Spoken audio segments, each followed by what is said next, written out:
সঙ্গে বেটি দিত, অমুক দেশে বেটি দিত, যখন কোনো বেটু মেটি আহে নাই, যত আইসে উড়ে পুড়ে যাইতেছে কুয়াশার মতো। তাহলে ভোট 7 তারিখ হইব, আর আপনার দায়িত্ব ভোট কেন্দ্রে যাওয়া।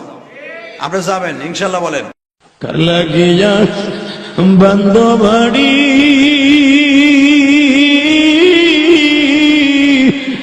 এই বাড়ি তো তোমার না,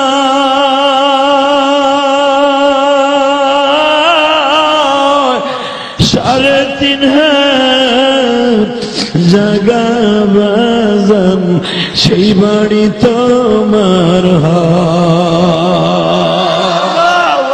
কোয়ালিটির মানুষ। আমি যেই ফ্যামিলির মানুষ, আমার এত সম্মান দিলা, আমার মেম্বার চেয়ারম্যানই দিলা, আমার কোটি কোটি টাকার মালিক বানাইলা। আমার বাবা অটো রিক্সা চালাই আমাদের মানুষ করছে। আমার বাবা একটা জামা পায়জামা কিনে দেওয়ার মতো তৌফিকীদের মতো ছিল না। আজকে আমি 100-150 কাপড় বিলাই যাকাত দেই।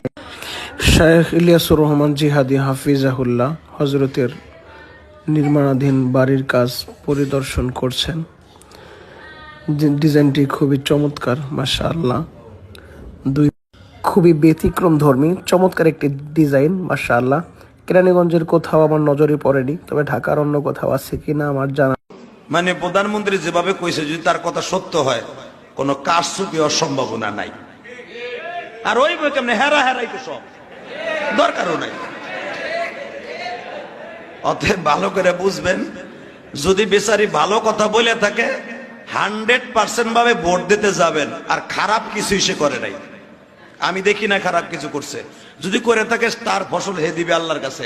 কিন্তু সে আমানত, সরকারি অর্ডার, পৃথিবীর সব দেশ গণতন্ত্র দেশের অধিকার আছে ভোটাভুটির মাধ্যমে একজন সরকার নির্বাচিত করা, সেই হিসাবে ভোট হইতেছে।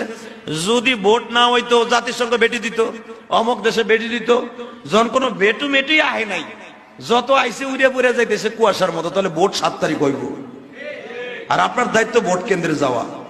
আপনি যাবেন ইনশাল্লাহ। বলেন এই যে ওই গালে হাত দিয়ে বয়ে রয়েছে, কথাই কয় না বেড়ায় যে যামু না তাহলে ইনশাল্লাহ কমুকা। আরে না গেল ইনশাল্লাহ কর, যাইতে হইব ইনশাল্লাহ। বলেন এই মেয়া, আজ থেকে 15 বছর আগে মিরপুরে কোন রাস্তাটা ভালো ছিল তাই কও।